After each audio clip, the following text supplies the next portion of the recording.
गुरुर्ब्रह्मा गुरुर्विष्णु गुरुर्देवो महेश्वरा गुरुर्साक्षात् परब्रह्म तस्मै श्री गुरुवे नमः। मैं अपने गुरुदेव महादेव के चरणों में कोटि कोटि प्रणाम करती हूँ। माँ भवानी के चरणों में कोटि कोटि प्रणाम करती हूँ। सभी देवी देवताओं के चरणों में कोटि कोटि प्रणाम करती हूँ।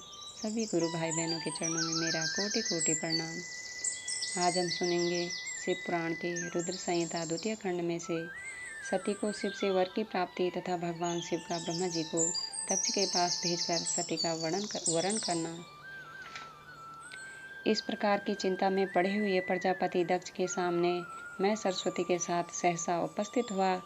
मुझ पिता को आया देख दक्ष प्रणाम करके विनीत भाव से खड़े हो गए। उन्होंने मुझ स्वयंभू को यथा योग्य आसन दिया। तदंतर दक्ष ने जब मेरे आने का कारण पूछा तब मैंने सब बातें बताकर उनसे कहा, प्रजापते, भगवान शंकर ने तुम्हारी पुत्री को प्राप्त करने के लिए निश्चय ही मुझे तुम्हारे पास भेजा है। इस विषय में जो श्रेष्ठ कृत्य हो उसका निश्चय करो। जैसे सती ने नाना प्रकार के भावों से तथा सात्विक व्रत के द्वारा भगवान शिव की आराधना की है, उसी तरह वे भी सती की आराधना करते हैं।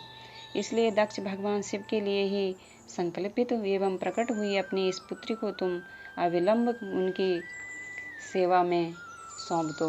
इससे तुम कृत्य हो जाओगे। मैं नारद के साथ जाकर उन्हें तुम्हारे घर ले आऊँगा। फिर तुम उन्हीं के लिए उत्पन्न हुई अपनी यह पुत्री उनके हाथ में दे दो। ब्रह्मा जी कहते हैं, नारद, मेरी यह बात सुनकर मेरे पुत्र दक्ष को बड़ा हर्ष हुआ। वे अत्यंत प्रसन्न होकर बोले, पिताजी, ऐसा ही होगा।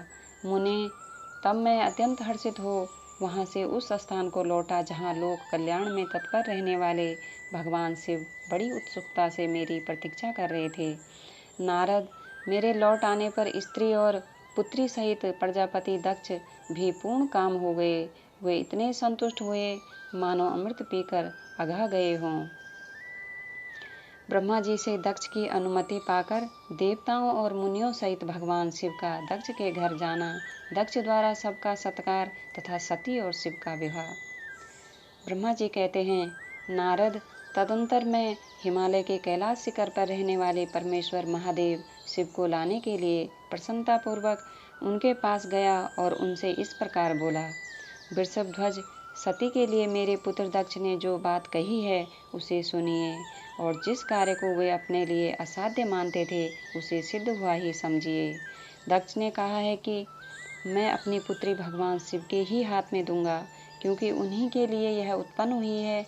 शिव के साथ सती का विवाह हो, यह कार्य तो मुझे स्वतः ही अभिष्ट है। फिर आपके भी कहने से इसका मैं तो और अधिक बढ़ गया। मेरी पुत्री ने स्वयं इसी उद्देश्य से भगवान शिव की आराधना की है और इस समय शिव जी भी मुझसे इसी के विषय में अन्वेषण कर रहे हैं। इसलिए मुझे अपनी कन्या अवश्य ही भगवान शिव के हाथ में दे देनी है। विधाता, वे भगवान शंकर शुभ लग्न और शुभ मुहूर्त में यहाँ पधारें। उस समय मैं उन्हें शिक्षा के तौर पर अपनी यह पुत्री दे दूंगा। वृषभध्वज, मुझसे दक्ष ने ऐसी बात कही है, अतः आप शुभ मुहूर्त में उनके घर चलिए और सती को ले आइए। मुने, मेरी यह बात सुनकर भक्त वत्सल रुद्र लौकिक गति का आश्रय ले हंसते हुए मुझसे बोले, संसार की सृष्टि करने वाले ब्रह्मा जी, मैं तुम्हारे और नारद के साथ ही दक्ष के घर चलूँगा। अतः नारद का स्मरण करो, अपने मारीची आदि मानस पुत्रों को भी बुला लो। विधे, मैं उन सब के साथ दक्ष के निवास स्थान पर चलूँगा। मेरे पार्षद भी मेरे साथ रहेंगे। नारद, लोकाचार के निर्वाह में लगे हुए भगवान शिव के इस प्रकार आज्ञा देने पर मैंने तुम्हारा और मारीची आदि पुत्रों का भी स्मरण किया। मेरे याद करते ही तुम्हारे साथ मेरे सभी मानस पुत्र मन में आदर की भावना लिए शीघ्र ही वहां आ पहुँचे। उस समय तुम सब लोग हर्ष से उत्फुल्ल हो रहे थे। फिर रुद्र के स्मरण करने पर शिव भक्तों के सम्राट भगवान विष्णु भी अपने सैनिकों तथा कमला देवी के साथ गरुड़ पर आरूढ़ हो तुरंत वहां आ गए। तदंतर चैत्र मास के शुक्ल पक्ष की त्रयोदशी तिथि में रविवार को पूर्वा फाल्गुनी नक्षत्र में मुझ ब्रह्मा और विष्णु आदि समस्त देवताओं के साथ महेश्वर ने विवाह के लिए यात्रा की। मार्ग में उन देवताओं और ऋषियों के साथ यात्रा करते हुए भगवान शंकर बड़ी शोभा पा रहे थे। वहां जाते हुए देवताओं, मुनियों तथा आनंद मग्न मन वाले प्रमथ गणों का रास्ते में बड़ा उत्सव हो रहा था। भगवान शिव की इच्छा से वृषभ, व्याघ्र, सर्प, जटा और चंद्रकला आदि सब के सब उनके लिए यथा योग्य आभूषण बन गए। तदंतर वेग से चलने वाले बलवान बलिवर्द नंदी के स्वर पर आरूढ़ हुए महादेव जी श्री विष्णु आदि देवताओं को साथ लिए क्षण भर में प्रसन्नतापूर्वक दक्ष के घर जा पहुंचे। वहां विनीत चित्त वाले प्रजापति दक्ष समस्त आत्मीयजनों के साथ भगवान शिव की अगवानी के लिए उनके सामने आए। उस समय उनके समस्त अंगों में हर्ष जनित रोमांच हो आया था। स्वयं दक्ष ने अपने द्वार पर आए हुए समस्त देवताओं का सत्कार किया। वे सब लोग सुरश्रेष्ठ शिव को बिठाकर उनके पार्श्व भाग में स्वयं भी मुनियों के साथ कर्मशः बैठ गए। इसके बाद दक्ष ने मुनियों सहित समस्त देवताओं की परिक्रमा की और उन सब के साथ भगवान शिव को घर के भीतर ले आए।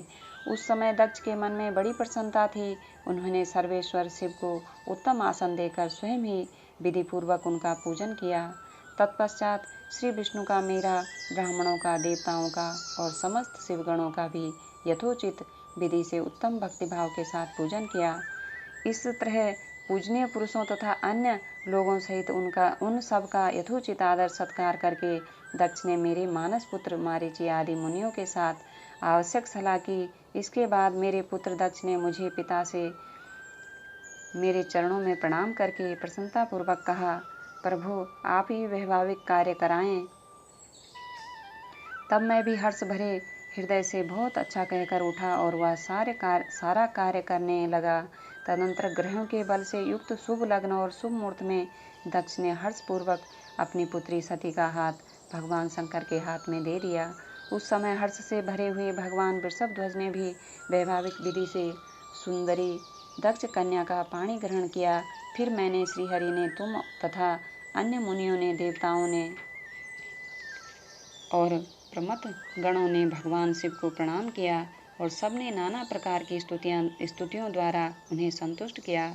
उस समय नाच गान के साथ महान उत्सव मनाया गया। समस्त देवताओं और मुनियों को बड़ा आनंद प्राप्त हुआ। भगवान शिव के लिए कन्यादान करके मेरे पुत्र दक्ष कृतार्थ हो गए। शिवा और शिव प्रसन्न हुए तथा सारा संसार मंगल का निकेतन बन गया। नमः शिवाय, नमः शिवाय, नमः शिवाय। मैं अपने गुरुदेव महादेव के चरणों में कोटि कोटि प्रणाम करती हूँ। माँ भवानी के चरणों में कोटि कोटि प्रणाम करती हूँ। सभी गुरु भाई बहनों को मेरा कोटि कोटि प्रणाम। सभी का बहुत बहुत धन्यवाद।